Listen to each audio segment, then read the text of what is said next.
Salut à tous, j'espère que vous vous portez bien. Petite vidéo aujourd'hui, alors petite grosse vidéo puisque c'est un gros sujet à mon sens. Grosse vidéo aussi parce que c'est un sujet qui est pas très optimiste, hein, qui est même assez effectivement, qui est pas très positif.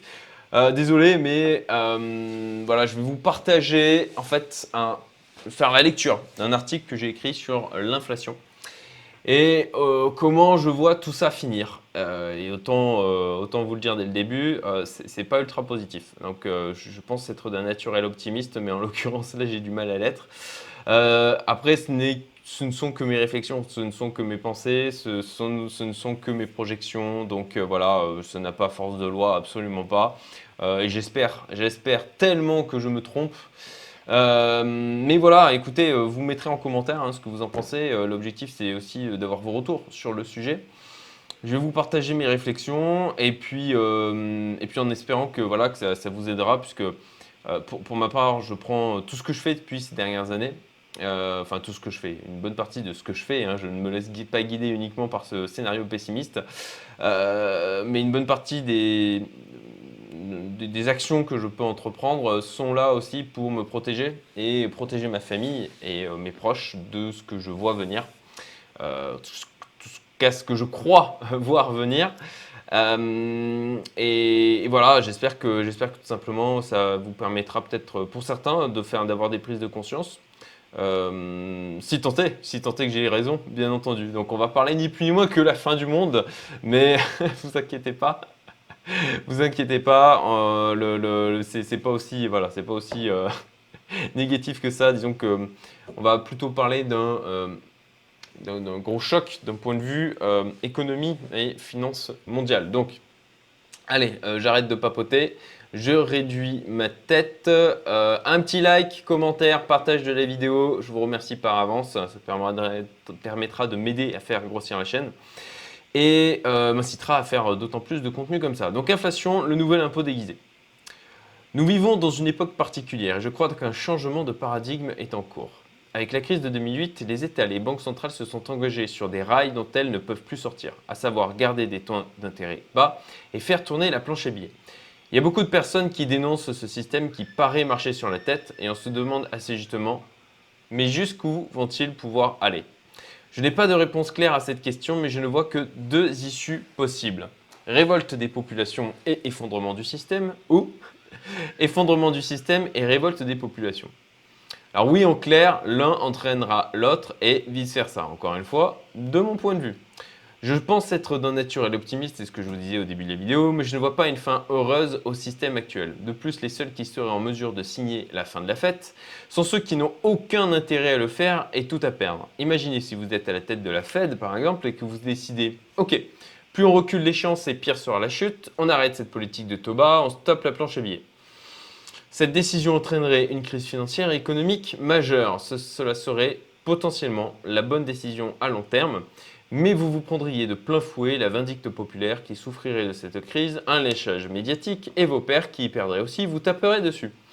En clair, ça serait faire le sacrifice de votre carrière, de votre vie, ça impacterait votre famille et tout le monde vous considérerait comme celui ayant déclenché une catastrophe. Donc, sauf si vous n'avez plus rien à perdre parce que vous allez bientôt mourir d'un cancer, par exemple, vous ne faites rien. Et même dans ce cas-là, comme ça peut d'ailleurs retomber sur vos proches, vous avez tout intérêt à ne rien faire non plus.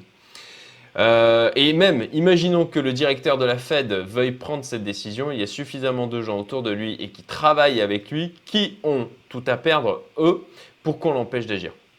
Alors pourquoi cela entraînerait une catastrophe? Parce que c'est bien beau de crier à la catastrophe, mais pourquoi? Je crois que le graphique ci-dessous est suffisamment éloquent parce qu'on a un problème. Voilà, le principal problème est le niveau de dette globale de l'économie. Donc là, vous voyez le graphique. Désolé pour ceux qui écoutent le podcast. Je vous invite à aller voir dans la description le lien vers l'article ou tout simplement d'aller sur YouTube pour regarder la vidéo. Donc on voit une augmentation phénoménale de la dette, surtout avec la crise Covid.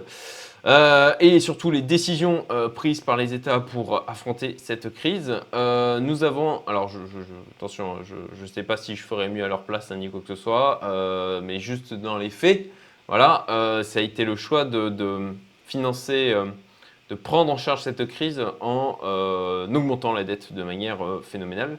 Donc nous avons un endettement des États qui est titanesque et des entreprises zombies dont la rentabilité est mauvaise mais qui continuent à fonctionner parce qu'elles peuvent emprunter et rouler leur dette. Rouler la dette, c'est tout simplement le fait de quand vous devez rembourser les échéances, c'est de contracter de nouveau un prêt. Donc en fin de compte, vous avez une dette perpétuelle, quoi, plus ou moins. Donc ça, c'est la dette publique dans l'Union européenne. Bon, on voit que voilà, la France est quand même bien en rouge. Hein.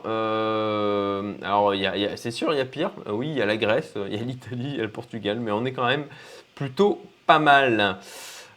Augmenter les taux et vous entraîner des faillites, que ce soit des entreprises ou même des pays. La planche à billets et les taux bas alimentent le marché des actions, l'immobilier, le private equity et même les cryptos. Comme plus de monde en veut, parce que plus de monde dispose d'argent à dépenser et que les obligations ne sont pas intéressantes, alors les prix montent, les obligations d'État, j'entends. Alors les prix montent et comme les prix montent et que les gens s'enrichissent, ils en veulent plus et les systèmes s'auto-entretiennent tant que de l'argent est déversé. Comprenez aussi que vous pouvez mettre en collatéral de l'immobilier et des actions pour emprunter auprès des banques. Donc si le prix baisse parce qu'on arrête de faire tourner la planche à billets et qu'on augmente les taux pour diminuer l'inflation, alors ça fait peser aussi un risque important sur les banques. L'inflation, un moyen détourné de faire peser la dette des États sur le peuple. Donc c'est tout le sujet de cet article, c'est le fait que l'inflation est un impôt, aujourd'hui un impôt caché ou détourné. Nous arrivons au cœur de notre sujet, donc l'inflation. J'en ai parlé plusieurs fois depuis 1 an et demi, que ce soit dans des articles ou des vidéos, donc depuis la création de cette chaîne, Claire, en expliquant pourquoi elle était déjà là. Je pense que nous le constatons tous dans notre quotidien. Il y a aussi une classe d'actifs en France qui est particulièrement représentative sur cet aspect, l'immobilier. Parce que oui, l'augmentation des prix de l'immobilier, c'est de l'inflation aussi, même si sa proportion n'est pas correctement prise en compte par les indicateurs officiels. Le moyen de faire diminuer l'inflation serait de remonter les taux et d'arrêter de faire tourner la planche à billets. Mais j'ai expliqué ci-dessus pourquoi, d'après mes réflexions, cela n'arrivera pas. Cela arrange les États car au final cela permet de faire diminuer la charge de la dette tout en augmentant en fait le montant des recettes car il ponctionne chaque transaction proportionnellement au montant. Donc notamment grâce à la TVA, mais on a aussi des choses comme la CSG, CRDS.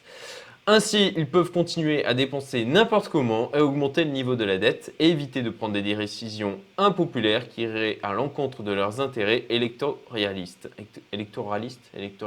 Moi, je me suis peut-être trompé sur le mot. À la fin, c'est le peuple qui paye car c'est sur lui que l'inflation pèse le plus et diminue son pouvoir d'achat. Conséquences. Alors, on pourrait penser qu'à un moment, les gens vont se révolter, qu'ils vont trouver la situation intenable, qu'ils vont réagir. Dans le genre, des gilets jaunes dont le mouvement à la base a été lancé suite à l'augmentation des prix de l'essence du fait des taxes supplémentaires. Mais l'apathie générale, suite à la privation de liberté phénoménale que nous subissons depuis 1 an et demi, au moment où j'écris cet article, sur l'autel du confort, c'est mon avis, me laisse à penser le contraire. En effet, l'État, pour acheter la paix sociale, déverse de l'argent sous forme d'aide, d'emplois inutiles, etc. Les gens s'endettent davantage, les gens ont l'impression de devenir plus riches quand le prix de leurs biens immobiliers augmente, les médias de masse sont contrôlés par une minorité qui a intérêt à conserver les choses telles qu'elles sont. Alors oui, je sais, tout de suite on va crier aux complotistes, mais toujours équilibre, rappelez-vous, équilibre, la vérité, c'est jamais dans les extrêmes absolus de penser qu'il n'y a aucune manipulation. Et on le voit, enfin, je sais qu'il y a toute une part de mon audience qui est dans les cryptos. On le sait que c'est un marché qui est en partiellement manipulé. Alors, qu'il le soit totalement, ça l'est jamais totalement. Mais c'est la même chose pour des tas de domaines, il ne faut pas se leurrer. Donc, c'est fini la parenthèse, je continue. Les médias de masse sont contrôlés par une minorité qui a intérêt à conserver les choses telles qu'elles sont, et en plus de ça, ils sont financés par le pouvoir public. Je pourrais faire un article rien que sur ce sujet, mais je ne vais pas m'étendre sur celui-ci maintenant. Et l'opinion est donc orientée et manipulée assez facilement. Les échappatoires à la réalité sont tellement nombreuses et nourrissent l'apathie du plus grand nombre, séries, films, jeux vidéo, télévision, spectacles divers et variés, etc. Oui, je sais, je suis dur. Et puis, ça continuera d'alimenter les marchés. Parce que si vous savez que l'argent que vous empruntez aujourd'hui aura moins de valeur demain, vous êtes d'autant plus incité à emprunter pour acheter des actifs dont le prix augmente. Je parle bien de prix, pas de valeur. Et si on prend le cas de l'immobilier, les gens sont contents quand on augmente leur durée d'endettement possible sans voir à quel point il s'agit d'un appauvrissement en fait pour eux. Car il leur faudra plus de temps de travail, plus de temps de vie pour finir de payer exactement la même chose pour laquelle il y a 20 ans, il fallait travailler potentiellement 2 fois moins longtemps. Donc je penche plutôt pour le scénario effondrement du système et révolte des populations une fois qu'il s'est effondré et que les gens commencent à avoir vraiment très faim. On peut encore bien tirer sur la corde de la planche à billets. Au final, où est la limite? On a bien déversé des milliers de milliards en un an. Et sur les taux, ils sont bas, mais on peut aller vers des taux même négatifs. On a déjà commencé. Pourquoi ne pas aller jusqu'à des taux négatifs de moins 4%? Alors bien sûr, à un moment, on en trouvera la limite et c'est l'ensemble du système qui s'effondrera. Encore une fois, mon avis. De plus, là, le choc sera suffisamment violent pour secouer les populations. Enfin, voilà, là aussi, c'est mon avis, c'est ce que je crois. Et vous, qu'en pensez-vous? Est-ce que vous êtes d'accord avec mes réflexions? Est-ce que vous voyez de l'espoir que je ne vois absolument pas? N'hésitez pas à intervenir en commentaire de cette vidéo et puis potentiellement de cet article si vous voulez aller le lire tranquillement. Voilà, j'espère que ça vous a plu. Encore une fois, like, partage si c'est le cas. Et puis, je vous souhaite à tous une excellente journée. À bientôt pour une prochaine vidéo. Salut!